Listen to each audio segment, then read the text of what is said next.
Oke. Udah Bu. Menyatakan bahwa mulai hari ini tidak akan mengadakan ibadah atau kebaktian lagi. Menyatakan bahwa mulai hari ini tidak akan mengadakan ibadah atau kebaktian lagi di rumah saya tinggal. Demikianlah surat pernyataan ini. Wow, sangat menghebohkan saudara. Di bulan puasa ini ada orang-orang yang merasa pemilik surga dan panitia surga. Mereka melakukan aksinya, membubarkan, menutup ibadah rumah tangga atau ibadah yang dilakukan di rumah, di salah satu rumah umat Kristiani. Yang anehnya saudara,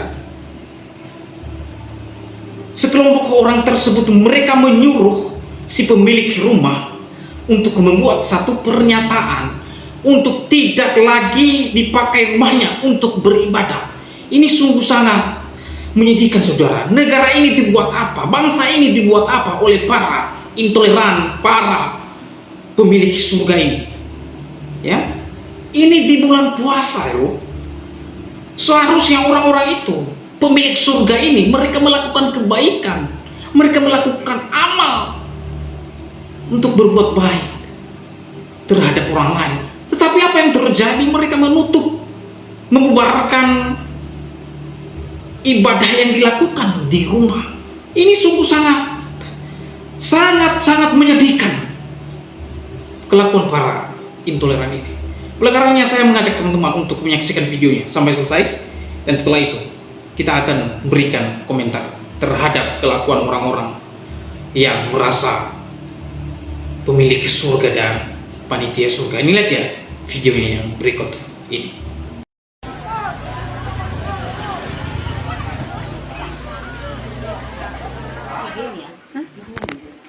Oke. Udah Bu. Udah. Menyatakan bahwa mulai hari ini tidak akan mengadakan ibadah atau kebaktian lagi. Menyatakan bahwa mulai hari ini tidak akan mengadakan ibadah atau kebaktian lagi di rumah saya tinggal. Demikianlah surat pernyataan ini. Ya, saya agak heran nih sama orang-orang ini. Ngapain juga orang lagi ibadah kok dibubarin? Yang pertama, mereka kan ibadah di rumah. Terus hak kalian itu apa ngurusin rumah orang? Rumah itu kan dia sudah beli dan dia mau ibadah di rumahnya. Kecuali dia ibadah di halaman orang lain, itu baru ngawur namanya. Ini orang berdoa ibadah di rumahnya sendiri dan kalian semua datang untuk berusaha menutupnya. Kedua, kemudian kenapa sampai orang ini disuruh berjanji untuk tidak beribadah di rumahnya lagi? Di dalam Kristen itu ya, terus terang aja ibadah itu nggak cuman hari Minggu. Ibadah dalam Kristen itu banyak. Salah satunya adalah ibadah keluarga, ibadah rumah tangga. Dan itu tempatnya bukan di gereja, tapi tempatnya adalah di rumah-rumah. Terus kalau memang ibadah di rumah dibubarkan, kenapa kalian juga kadang-kadang ibadah di rumah kalian? Nggak cuman di masjid, tapi kenapa di rumah-rumah juga kalian bikin ibadah? Kalau mau konsisten ya, kalau punya harga diri, tutup juga itu ibadah yang dilakukan rumah-rumah. Jangan kalau ibadah di rumah sendiri, biasa aja, senang. Tapi kalau orang Kristen ibadah di rumahnya, marah-marah, ngamuk-ngamuk. Kenapa? Takut kalau Kristen itu berkembang. Gus Dur pernah mengatakan ya, Kristen itu semakin dibabat, semakin dihalangi, akan semakin merambat. Makin engkau menghalang-halangi Kristen beribadah, makin banyak orang akan beribadah. Itu yang kalian harus tahu dan camkan itu baik-baik. Dan juga yang selanjutnya adalah kalian orang membuat gereja, mendirikan gereja dihalang-halangi. Tidak boleh ibadah di gereja. Sekarang ibadah di rumah juga nggak boleh. Maumu opo? Mau kalian itu apa? Kok orang Jawa bilang cengkre amat gitu. Cengkre banget. Lihat orang seneng nggak seneng. Senangnya kalau lihat orang susah. Dan bagaimana harapan untuk bangsa ini boleh maju kalau orang beribadah dilarang-larang? Iya nggak? Bagaimana? Apalagi ini dalam kondisi puasa cuy. Ibadah puasa, carilah amal baik-baik, banyak-banyaknya. Tapi saya lucu juga sih nonton video ini. Coba kalian lihat. Ya harapan saya bangsa ini menjadi lebih baik lah ya. Namanya juga negara Pancasila. Agama di sini ada 6. Dan juga masih ada agama-agama yang lainnya. Terus kalau saling melarang satu dengan yang lainnya, itu negara ini mau jadi apa? Laranglah tempat-tempat maksiat, laranglah tempat-tempat orang berbuat dosa. Orang cari Tuhan dilarang-larang. Bahaya itu kalau Tuhan sudah turun tangan, iya nggak? Assalamualaikum, selamat datang kembali di channel ini. Balik lagi dengan saya Luis Budi Prasetyo. Kali ini kita akan bahas soal Felix Xiao dan Deddy Corbuzier. Hai, Deddy Corbuzier pernah bilang, stop masuk-masuk kamar orang. Sekarang dia yang masuk kamar orang, cuy. Nah, kita langsung aja bahas dan kita dengar ya video dari Felix Xiao. Tapi saya heran ya, akhir-akhir ini banyak artis-artis yang ngundang ustadz-ustadz gitu, dan juga tokoh-tokoh agama diundangin dan difasilitasin untuk bahas agama orang. Aneh kan? Herman juga. Dulu video channel-channel yang memotivasi orang, sekarang channel-channel ini malah bikin keruh suasana Indonesia. Ya, kita nonton dulu videonya, video dari Felix Xiao. Yang komplain ibu saya. Oke. Ibu saya bilang gini, Lik, mbok ya kamu tuh ya jangan terlalu frontal. Mami ini udah sakit jantung gara-gara Ya. kamu, nanti kalau ada apa-apa Ya, gimana? Saya bilang, Mi, saya cuma mengikuti sunnahnya Yesus Kristus. Bentar. Gimana? Kenapa jadi sunahnya Yesus Kristus? Ya, karena Yesus itu kan kalau kita baca di dalam Alkitab kan Yesus kan sangat tokoh yang sangat radikal.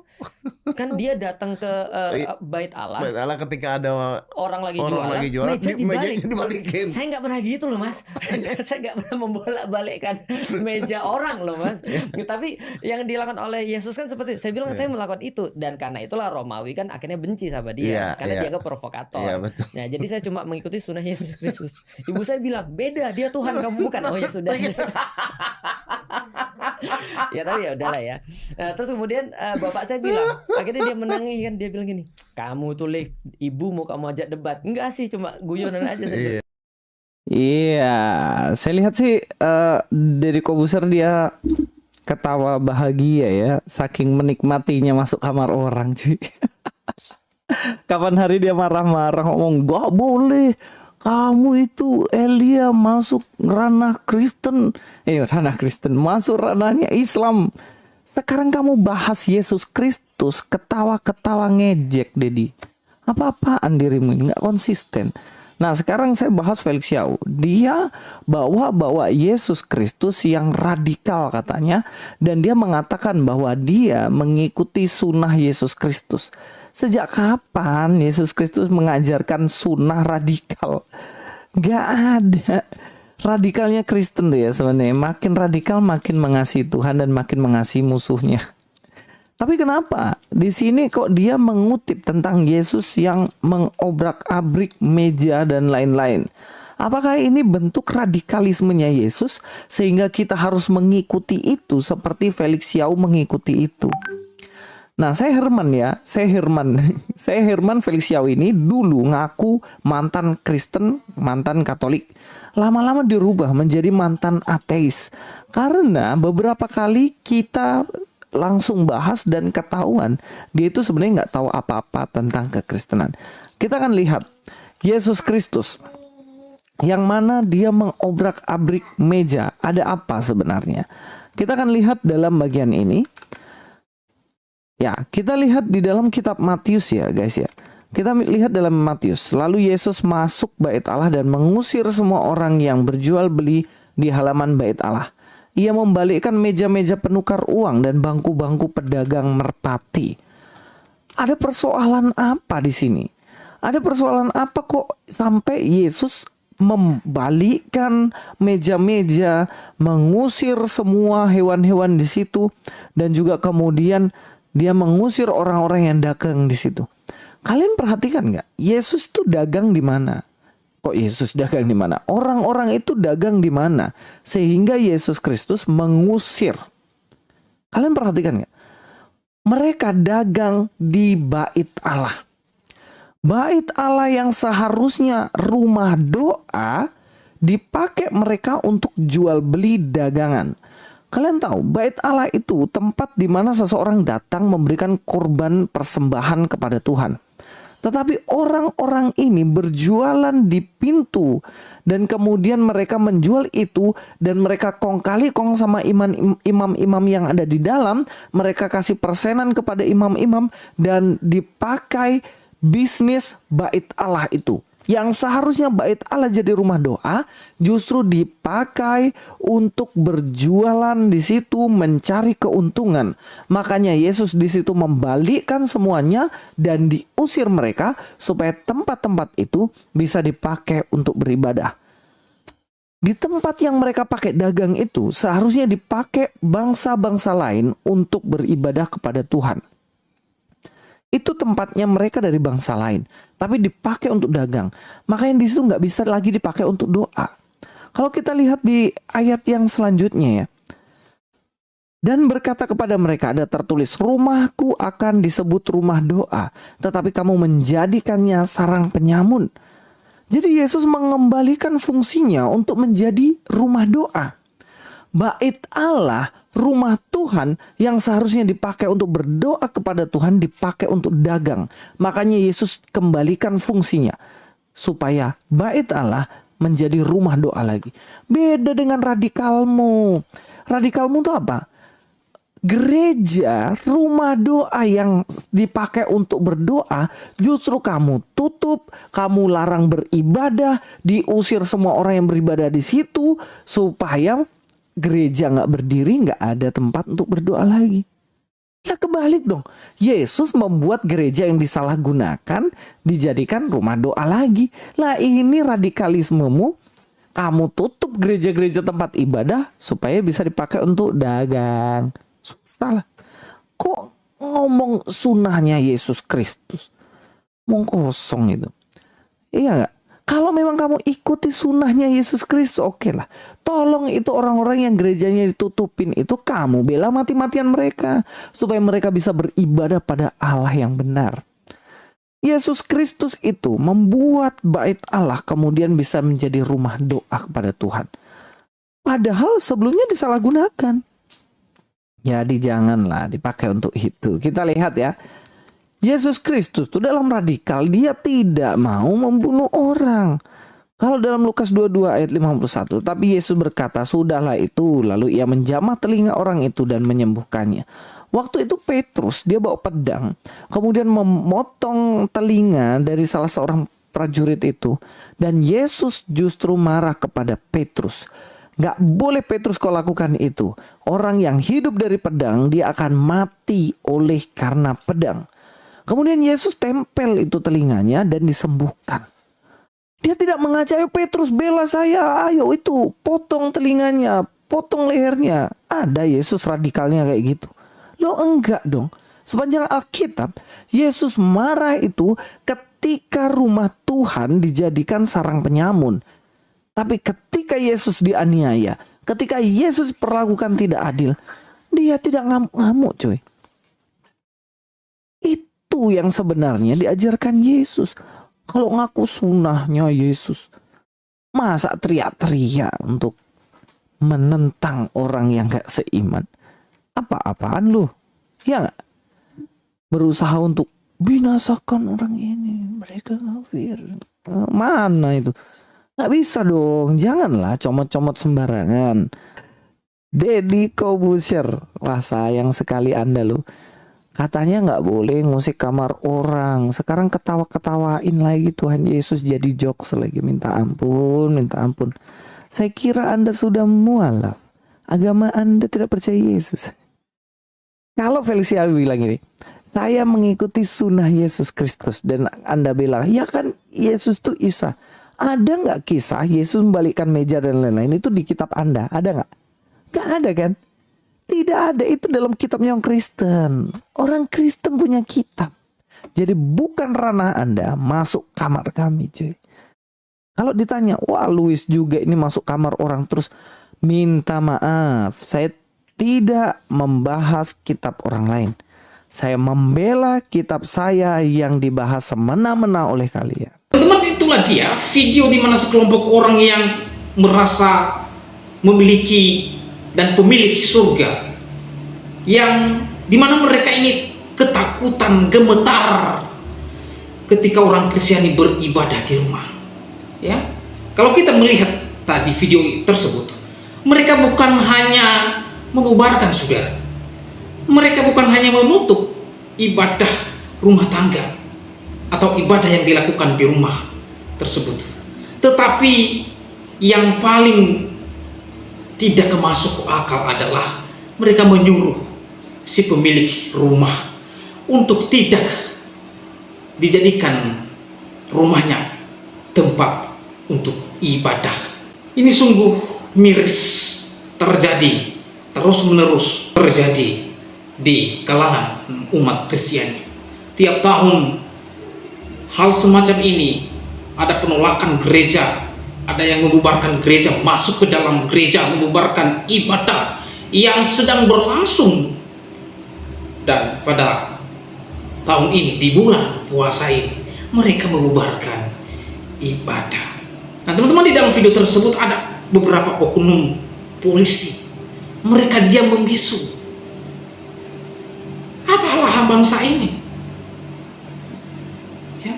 Seharusnya kalau hal-hal semacam itu polisi harus berbicara, harus mengatasi, harus. Ini kenapa ditutup?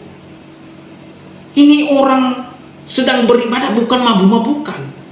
Dan ini bukan juga gedung gereja, tetapi ini rumah orang tersebut. Tetapi sayang sekali disuruh untuk ditutup dan tidak dijadikan atau tidak diizinkan lagi untuk beribadah di sana.